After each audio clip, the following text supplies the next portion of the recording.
Assalamualaikum warahmatullahi wabarakatuh. Halo teman-teman. Kami dari kelompok 3 akan membahas topik bagaimana stres memengaruhi emotional eating.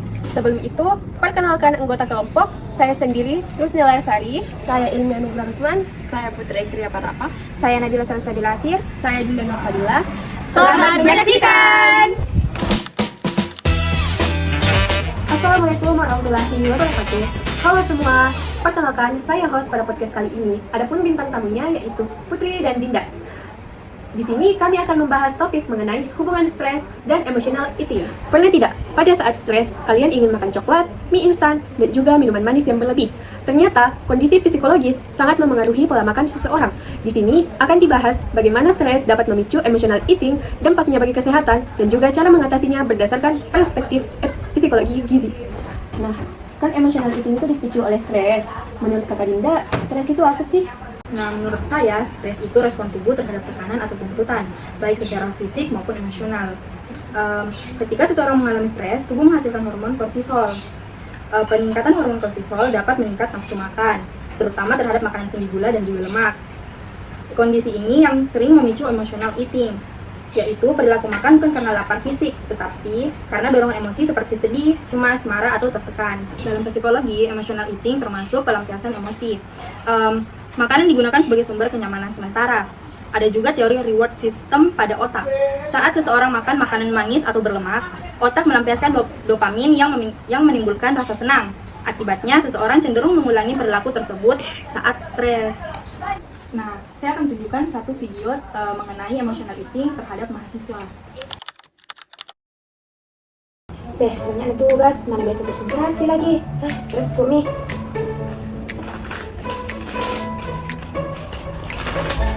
Hei Cak, kenapa kamu makan terus? Kayaknya tuh kalau makan kak jadi ada tenang kak. Tapi tahu selalu kau tadi makan nasi, kenapa kamu makan dulu lagi? Nggak tahu nih, sebenarnya tuh nggak lapar jadi cuma tahu pengen kudu makan. Cukup, udah. Jadi, menurut Kakak Putri, bagaimana sih dampak dan analisis gizinya dari video yang tadi? Nah, dari kasus tadi itu menunjukkan emotional eating, yang dimana seseorang tersebut makan bukan karena untuk kebutuhan energi, tetapi ia makan karena tekanan emosional. Biasanya makanan yang sering dikonsumsi itu seperti makanan-makanan yang manis, yang tinggi akan gula, lemak, dan makanan yang cepat saji. Namun jika dikonsumsi secara terus-menerus, dampaknya cukup serius, seperti bisa mengalami kenaikan berat badan, diabetes, gangguan pola makan, hipertensi, dan bahkan gangguan kesehatan mental karena muncul rasa bersalah setelah makan berlebihan. Selain itu, emotional eating juga dapat membuat seseorang sulit membedakan rasa lapar fisik dan lapar emosional. Nah, jadi menurut Kakak, apa sih solusi dan saran dari video yang sudah ditunjukkan tadi? Nah, sebenarnya Mika, emotional eating bisa dikendalikan dengan beberapa cara, yaitu mengenali pemicu stres, misalnya stres karena tugas, konflik, atau tekanan akademik, dan juga membedakan yang mana lapar fisik dan lapar emosional. Nah, kalau lapar fisik itu muncul secara bertahap, sedangkan lapar emosional itu muncul secara tiba-tiba. Nah, ada pun contoh cara mengelola stres secara sehat. Misalnya seperti berolahraga, mengatur pola tidur, terus mendengarkan musik, atau berbicara dengan orang terpercaya di sekitaran kita. Dengan mengatur pola makan yang seimbang dan mengonsumsi makanan yang bergizi dapat membuat tubuh dan hati kita menjadi lebih stabil. Nah, iya, dan juga menerapkan mindful eating, fokus saat makan, dan memahami sinyal kenyang tubuh. Oh, jadi gitu ya Kak?